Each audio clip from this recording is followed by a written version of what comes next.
हमारा संभल जल रहा है। अफसोस की बात है कहाँ चली गई इनकी बुद्धि कि किस प्रकार से कि दो गुटों का ये कहाँ से मसला आ गया। जनता की रक्षा के लिए इनको जिम्मा दिया गया है, उनकी हत्या अगर ये लोग करेंगे तो कानून व्यवस्था कैसे चलेगी। जिसकी लाठी उसकी बहस, जो चाहे कर लें, आज सरकार उनके हाथ में है। प्रधानमंत्री महोदय को आगे आना चाहिए और इसमें जा करके हालात को देखें, मणिपुर नहीं बनाए संबल को। जो घटना हुई है अभी माननीय सांसद महोदय हमारी बोल रही थी, बेपनाह दुखद घटना है। माननीय राष्ट्रीय अध्यक्ष अखिलेश यादव जी ने भी इस मसले को बहुत गंभीरता के साथ उठाया है और हमारा संभल जल रहा है। संभल के अंदर जो पुलिस प्रशासन का पूरी तरह से इस घटना को अंजाम देने में इसमें हाथ है और पूरी अपनी लापरवाही और नाकामी को छुपाने के लिए लगातार अपने बयान को बदल रहे हैं। आपने देखा होगा पहले बयान उन्होंने दिया कि पुलिस और प्रशासन, पुलिस की तरफ से कोई गोली नहीं चली, और उसके बाद में जब वीडियो वायरल हुई तो बैकफुट पे नजर आ रहे हैं। फिर उसके बाद उसको दूसरा रुख दे रहे हैं, कह रहे हैं कि दो गुटों के बीच में ये संघर्ष हुआ। अफसोस की बात है कहाँ चली गई इनकी बुद्धि कि किस प्रकार से कि दो गुटों का ये कहाँ से मसला आ गया।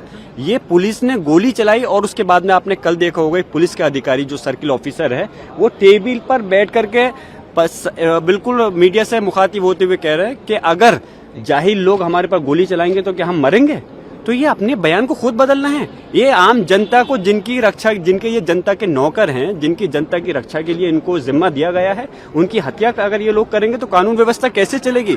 इस प्रदेश और देश के अंदर कानून व्यवस्था का बुरा हाल है, संविधान की धज्जियां उड़ाई जानी है। और हमने आज भी सदन के अंदर हमारे नेता, हमारे माननीय डिम्पल यादव जी, माननीय धर्मेंद्र यादव जी और सारे सांसदों ने इस चीज को मुद्दे को उठाया कि इस पर चर्चा कराइए, और चर्चा नहीं होगी तो कैसे उन लोगों को सजा मिलेगी जो आज कातिल हैं। आप ताज्जुब की बात है, आप इस बात पर हैरान रहेंगे, वहां डिस्ट्रिक्ट डीएम कह रहे हैं कि हमने एक जांच बैठा दी है, और जांच भी जो लोगों पर आरोप है अगर वही लोग जांच करेंगे तो कैसे हक और इंसाफ मिलेगा। इसकी जांच सिटिंग हाई कोर्ट के जज से होनी चाहिए, हमारी मांग है। और जो इसमें अधिकारी दोषी हैं, चाहे के विश्नोई जो पुलिस अधीक्षक संबल है या सीओ अनु चौधरी है, उनके खिलाफ हत्या का मुकदमा दर्ज होना चाहिए। सीधे गोली स्टेट फायरिंग कर रहे हैं और वो जेल की सलाखों के पीछे होनी चाहिए, हमारी मांग है। तभी इन लोगों को इंसाफ मिलेगा जिन लोग पीड़ित परिवार हैं। जैसे अभी बताया कि पीड़ित परिवार के लोगों को, परिवार को उठा करके लेके गए वहां से, घर से उन पर दबाव बनाया जा रहा है कि उनसे खाली कागज पे, कोरे कागज पे सिग्नेचर, अंगूठे लिए गए और उनकी तरफ से मुकदमा दर्ज कर दिया गया कि हम लोग गुजर रहे थे, दो पक्षों में फायरिंग की, उस पर हमारी गोली चल गई। ऐसा जुल्म ज्यादती होगा तो क्या कानून रहेगा। आप लोग चौथा स्तंभ है, मेरी मांग है आप लोग सच्चाई दिखाइए। पार्टीज भी आप लोगों के साथ बिल्कुल, पूरी हमारी सपा के साथ में, समाजवादी पार्टी के साथ इस संभल की घटना पर पूरे इंडिया गठबंधन साथ है और सब चाहते इस पर चर्चा होनी चाहिए। उन दोषी अधिकारियों के खिलाफ सख्त एक्शन होते हुए कार्रवाई होनी चाहिए। आपके फुटेज भी दिखाया है जिसमें ये दिखाया जा रहा है कि कैसे दो गुटों के, एक गुट के लोग हैं जिन्होंने मुंह पे कपड़ा बांधा हुआ है, देसी पिस्टल मिली है और कैसे वो इंसाइट कर रहे हैं क्राउड को। आपको इस सीसीटीवी फुटेज मैं एक बात कहना चाहूंगा, इस प्रश्न के लिए आप ही लोग मुझसे अच्छा जवाब देते तो चौथा स्तंभ होने के नाते मुझे और खुशी होती। कपड़ा बांध करके मैं पूछ रहा हूँ, अगर इसमें इसकी जगह पे कल को आपके भी बच्चा हो सकता था, इन पुलिस अधिकारियों का भी बच्चा हो सकता था, अगर क्या उसके साथ भी ऐसे ये गोली उठा करके मारते। आप हैरान होंगे, एक व्यक्ति को जिन्होंने लाठी मारते मारते गिर गया, उसको पिस्टल से निकाल के गोली मार दी गई। ये कोई दूसरी देश के नागरिक इस देश के दुश्मन थोड़ी हैं।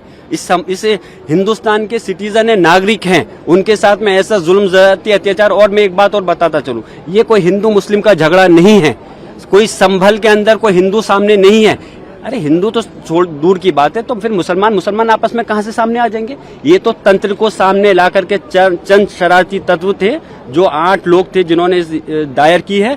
बाकी पुलिस और प्रशासन इस घटना का जिम्मेदार है। एक अगर सर्वे कंप्लीट हो गया था, दूसरे सर्वे कराने का डीएम को कहां से आदेश दे सकते हैं। कोर्ट आदेश देते, हमने सम्मान करा, दूसरे सर्वे भी करा दिया गया और उसके बावजूद आप गोली चला रहे हो हमारे लोगों पर। आपके खिलाफ FIR है, आप पर आरोप लगाए जा रहे हैं। जिसकी क्या कहें, जिसकी लाठी उसकी बहस, जो चाहे कर लें, आज सरकार उनके हाथ में है। जिससे आप अंदाजा लगा सकते हैं कि किस प्रकार जब जो व्यक्ति, यानी कि मैं अगर उस समय घटना पे मौजूद नहीं था, बेंगलोर हूँ, आउट ऑफ स्टेशन हूँ, तो उसके बावजूद जिस दिन ये सर्वे हुआ उस दिन घटना नहीं हुई, मैं मौजूद था। जुमे के दिन जिस दिन नमाज से रोका गया मैं मौजूद था, तो कोई घटना नहीं हुई। और जिस दिन मैं मौजूद नहीं हूँ तो बलवा मैंने करा दिया। इन लोगों को तो नोबेल प्राइज मिलना चाहिए जिस प्रकार से ये काम कर रहे हैं। और शर्म, पूरा देश शर्मसार है, और देश नहीं पूरे दुनिया के सामने देश की जो छवि खराब हो रही है। मैं मांग करता हूं कि प्रधानमंत्री महोदय को आगे आना चाहिए और इसमें जाकर के हालात को देखें। मणिपुर नहीं बनाए संबल को, मणिपुर के अंदर तो उन्होंने जाने की जहमत नहीं करी, लेकिन संभल का जो सूरत हाल हो रही है बहुत अफसोस की बात है। जो हट धर्मी तानाशाही चल रही है इस पे लगाम लगनी चाहिए। जो अननेम्ड FIR हुई है उनकी आड़ में लोगों को परेशान किया जा रहा है, टॉर्चर किया जा रहा है, उसको तुरंत रुकना चाहिए। ऐसी हमारी सारी माननीय सांसदों की मांग है, समाजवादी पार्टी के इंडिया गठबंधन की मांग है। बहुत बहुत शुक्रिया।